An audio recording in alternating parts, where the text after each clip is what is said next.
It's clear skies in London this afternoon during a great walk at the Southbank. Thanks, Tom. Today we're experiencing an outside temperature of 21 degrees with a northern breeze coming in around 10 miles per hour. Visitors in London are here to enjoy a warm and an unusual climate for this kind of country, and a great opportunity to outside activity stares into the distance. What a time to be alive. I'll tell you, Tom. Grab your swimsuits and enjoy your weekend. And that concludes our weather segment. Stay tuned for American politics and how it doesn't affect you in any way. Racial tension are on the rise while individuals are spending more money on eyeliner than space travel. Global warming, is it real? Nobody knows. Breaking news. An outbreak in London stabbings near the skate park has caused many skaters to leave the area. Some are seeing this as an opportunity to get in a quick sesh to avoid tourists. In more important news, a spreading massive stomach virus is plaguing the towns of England. Rumors said the origin came out of the dirty burger. I won't be eaten there anymore. News. Trump is trying to better relations with North Korea, while Debbie Homewood is supporting Trump's decision and the U.S. campaign to reduce the global population, while she is simultaneously trying to perfect her career of doing dead people's makeup. People are ready to die for her. While World War III seems to approach, a psychopathic, misogynic, retarded called Jack Peterson, 19 years older, decided to turn his hatred against women to a virtual level, to spend the rest of his life secluded in the house of his parents. You need to hang out with your sister, bro. A group of Syrian refugees has seized the opportunity of recycling old abandoned life jackets off the coast of Greece and turning them into items for sale such as laptop bags, flags, and other items. Also, Apple has brilliantly devised a way of selling its products by emulating George Orwell's classic, The Big Apple. Google campaigns is quite alarming. Robots are replacing human beings at the call centers. Humanoids take average onto human beings. And while my best friend's flatmate, Stuart, is trying to emulate successfully the animation character voiceover based in Maryland. On October 15, actress Georgia Banks launches an official campaign on Twitter saying that everybody who was sexually harassed and assaulted should answer to the tweet post by putting "Me Too." Hollywood and Cannes became the lead of this continuous protest, but nobody is taking care of the outrageous amount of prostitutes present in the roundabout in between Modena and Correggio. Sarah Stuart is conspiring against British Parliament, going against the minister's permission of using drones in her new feature-length production this summer. Dallas Wade Williams, philanthropist and rock star, earned $50,000 to open his new company focused on satellite technology development in order to reduce environmental impact. But in the meantime, he's more focused on traveling the world on his motorcycle and skating around the streets of London. Stuart's feminist campaign has caused a revolt in India, where women everywhere are feeling a bit uncertain and scary towards her ideals. Sarah would like to know, why is it unaccepted for women to be naked walking on the beach while others are wearing nothing but boxers and uncomfortable slippers? I think she's going to kill me for saying feminist. United Kingdom reveal a surprising weapon in the fight against cancer, as revealed by the same team earlier. Kurt Cobain's fans are always convinced to take this suicidal step as a possible option. Conspirators everywhere are suggesting that the Apollo 11 moon landing never happened. A sneak peek into Stanley Kubrick's version of the events suggests that the footage was faked to give the citizens a false sense of confidence, while subliminal messages everywhere suggest that my feet smell worse than average. Cup of tea and racism done so perfectly for England. British couple was harassed by a Congonian. England is maintaining a polite position about immigrants. Restaurants continue being led by Italians, warmest toward world, to provide a better service. Nudity is considered a taboo topic in the UK, where Dallas Wade decided to take his first step to break the rules.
Really? Why? You are so wonderful. You didn't appear in the interview. I just want to take your face. Me? Yeah, especially you. My hair is I know. This is. yeah, I appreciate it now. Yeah, Edit the one definitely. with the disgusting hair. No, come on. Especially Sky. Wonderful name. Yeah. What are you doing, dude? It's fine? So, hi guys. We are here in Brixton with our Dallas. And of course not Dallas by yourself, because I didn't imagine the family would be not so glad if I mentioned him, but it's okay. And we are... He might not care. He might not care. He's a good friend. Yeah, because he wants the Oscar instead of Leo DiCaprio, so he thinks that in this moment he doesn't care about anyone, I think. But it's okay. We can cut this.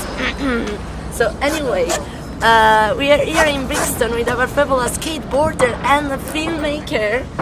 So, and we are going to start an interview about filmmaking and skateboarding, how this connect very well with each other, and how much concentration do you require to do it.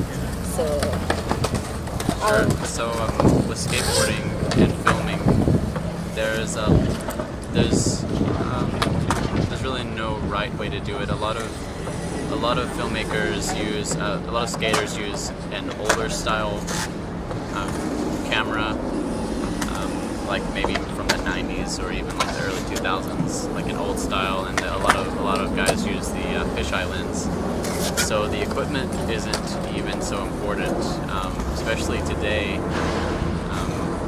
Actually, a lot of guys these days just use their iPhone, you know, and you can get a decent shot. So the video quality is not always the greatest for skating, but what's important is the art of the tricks and the style, and all of it mixed together.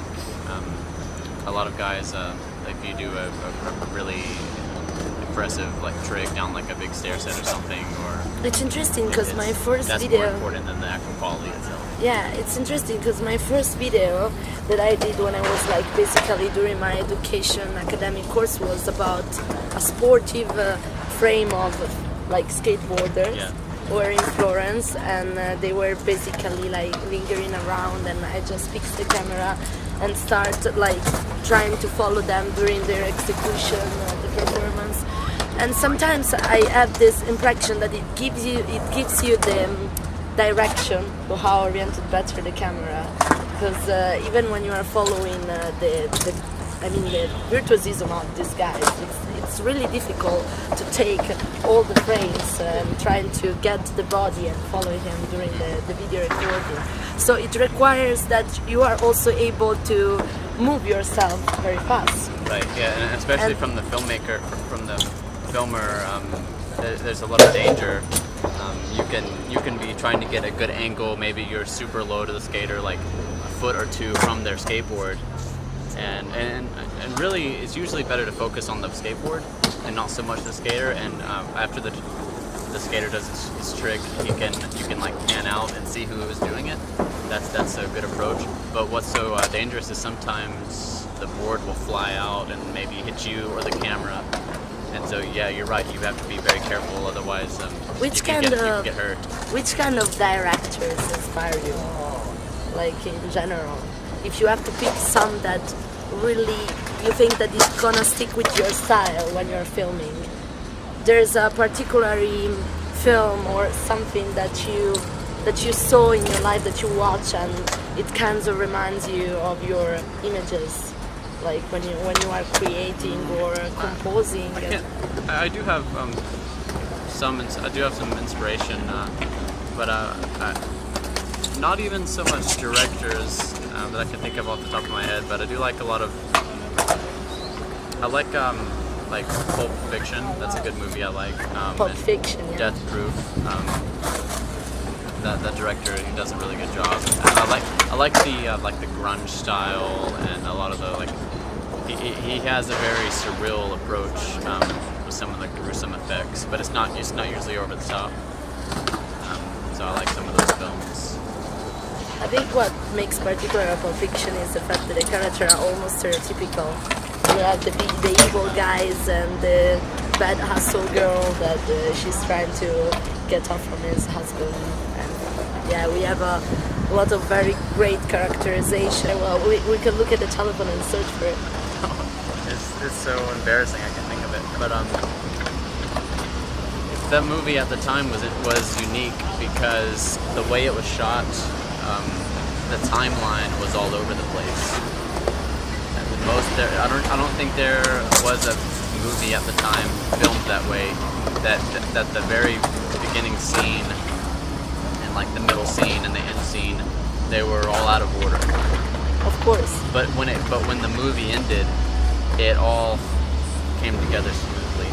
Yeah, So exactly. that was very impressive for its time. That was supposed to be a must. Yeah. An interesting thing that I want to ask you. Okay, what is that? But well, the first thing is it's quite improbable that people will consider you as an artist because they don't know any massive things about you.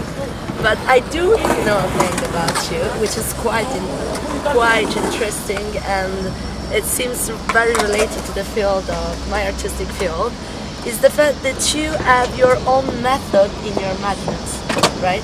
Especially for traveling. Yeah, you could say that. Yeah?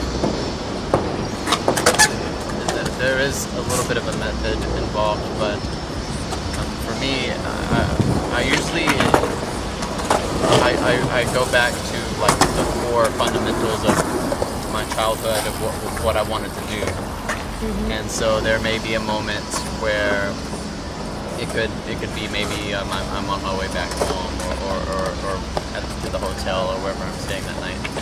And I'm walking, or I'm maybe having breakfast or something. Could be early in the morning. I just woke up, and I'm kind of recollecting on some past memories. Like maybe I was in high school or something, looking out the window. And this is a good example because I used to imagine myself in Berlin, Germany, or here in London when I was 15, 16 years old in high school. I can clearly see you in Berlin. Yeah, and I did go a few years ago, but I went because several years ago when I was in high school, I wanted to go so bad. You know, I wasn't too impressed by my American high school and the typical day-to-day routine back at home. I just it wasn't doing it for me. So I always imagined, what is it like in a more liberal environment like Europe? I feel like people are just far more overall happier, and they have more maybe free. I think like mental freedom. People here are able to express themselves in a better way, and so that's I think ultimately what brings me here. So I can do the same. I have to disagree from one point because here in Europe we can express ourselves, but not very easily. The fact in America is that you can either not express yourself, but when you can express yourself, you can express yourself widely. So you know what I mean? Like people can be from one point like not completely doing that activities and rejecting you or preventing you from doing some things. But when do you want to do something, they have a lot of enthusiasm, which is something that I saw in you. Like giving the people the right enthusiasm to do activities, I think is fundamental, especially in our times, because we are living very hard times. And of course, Trump is not the best representation of America. I think it depends on your location. Like for example, I came from more like a small town environment where I grew up in Alabama. The town that I grew up in only had like 70,000 people in the whole 60-mile radius. So there really wasn't that many people. And so to express yourself truly and adequately, you're usually judged, and you're not always able to.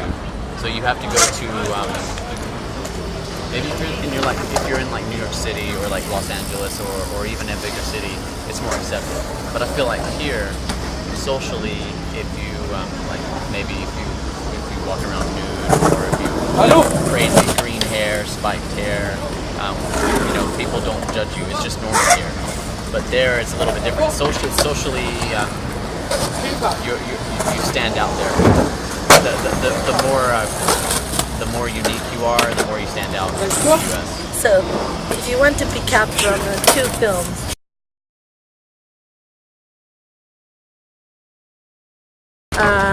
there is a movie which was completely underrated, and I want to speak about this because it's quite interesting because it reminds me a bit of your story, which is The Way Back.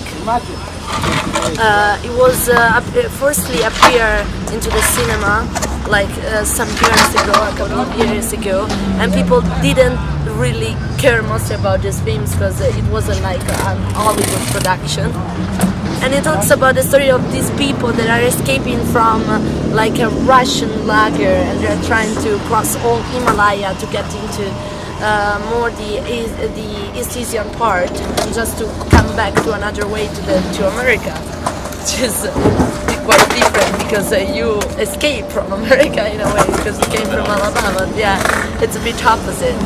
But I think at one time America was the place to run to for financial freedom and just everything, and it still is to a degree. But today the world is it's such a smaller place, and we're all connected through the internet that it's so easy to see what else is out there. And so for me, I just wanted to go explore.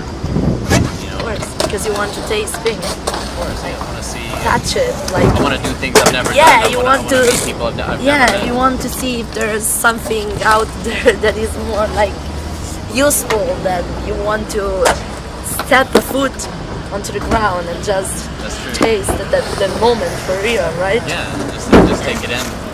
You have much money to do it. How did you do it? Like, you started from smallest, like from the basic? Yeah, well, I grew up. My parents were. I grew up in a pretty decent home for about 11 years.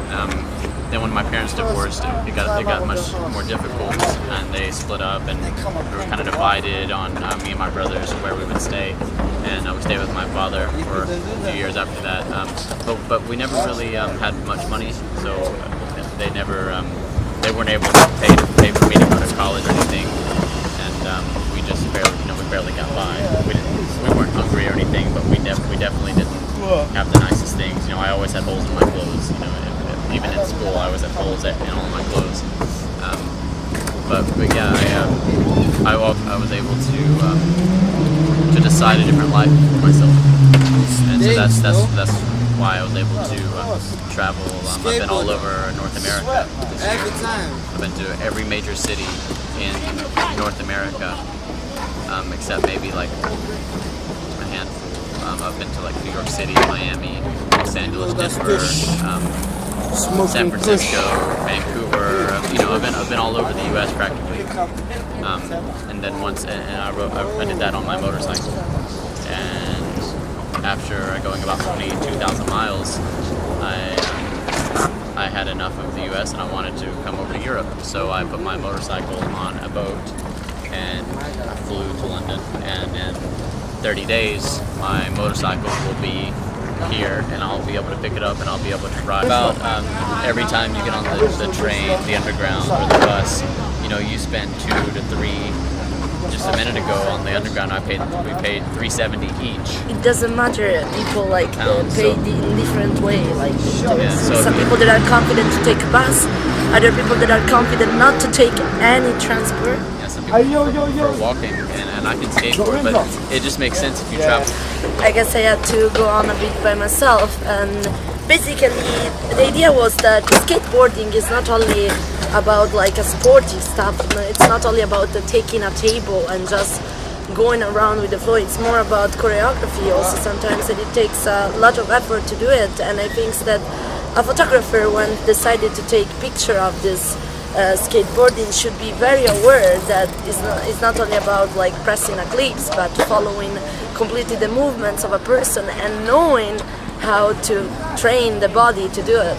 And there's something that reminds me to that, because Alex Brodovich, for example, was a fantastic Russian artist, and he's using his heart like a photographic transposition to follow the dancers during their performances, and which is quite good because it's in between stage photography, so stage filmmakings, and more sportive activities. And I think that everyone, like in his life, could be a star, even for 50 seconds. You know, 50 seconds of their life that could be wasted, and to turn something in a great piece of art. It could be any simple things, from a food to another, like, I don't know, for example, another opera statue. Andy Warhol, first of all, creates this symbol, the banana, for the album CD of the Velvet Underground.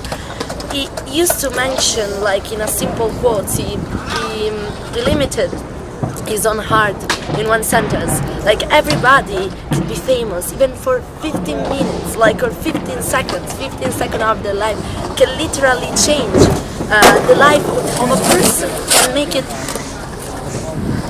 Hey Sarah, you said Andy Warhol, and I have these bananas. Okay. And yeah, you're right. There was a famous quote by Andy Warhol that says, yeah, everyone in the future will be famous for 60 seconds. I believe it was Andy Warhol. It wasn't 60 seconds, it was 15 seconds. Yeah. Like, it's not the same, like 60 centimeter, 50 centimeter is not the same. I thought that, like, do you have also another, like, alternatives? Because it's too big, you know. Oh, you don't want the... Yeah. You don't want the banana? No. Oh. I think it's too big, man. Like, oh, I'm sorry, yeah. Yeah, we are not orangutans, like, if there's any possibility. I've got something, hold on. You got something. Okay, let's just taste this, but... Frank, is this better? Okay, I take the banana. Is it too big? No, I think I take the banana. Okay. Enjoy. Thank you.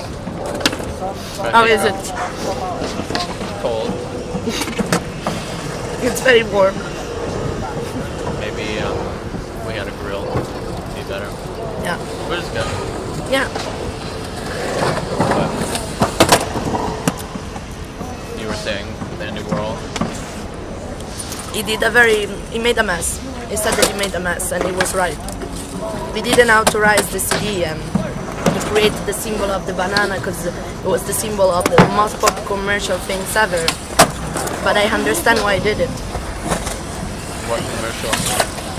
The commercial point of the heart is to sell your product that reminds to something else, right?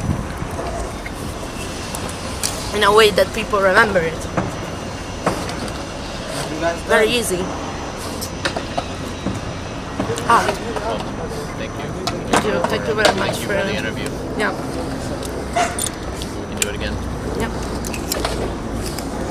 It's it, so let's spill it. Hey! So now we're rolling in the skate park. My Jeep held me a zoo. I'm gonna talk it. Reload. I got Nikes on my feet. I'm in the skate park, that's an SB. Southbank, that's where the cavemen are. This ain't no ice age, but I rate. So if I roll there, I might do a 360. Might do a nose blunt, might do bro, the lines ain't there, man. It's too hard. It's a mad song. Hey, you got like any new hip hop Listen, beats? nah, man, old school is the way. Old school, wait, old school. A year ago, I saw on Instagram that everyone was like wheeling and that, getting to big rides, and I thought I'd jump on it. I got my first like proper bike. I started wheeling about a year ago. I've been to 2 bike storms. That's wonderful. So, and who is your friend here? Ben, tell about you. I'm Stevie. Stevie. Yeah. And I'm 10 years old. And I'm riding London. What are you doing here, Stevie? Do you want to become a star? Yeah. I'm on Instagram, yeah, don't forget this. What? _Stevie.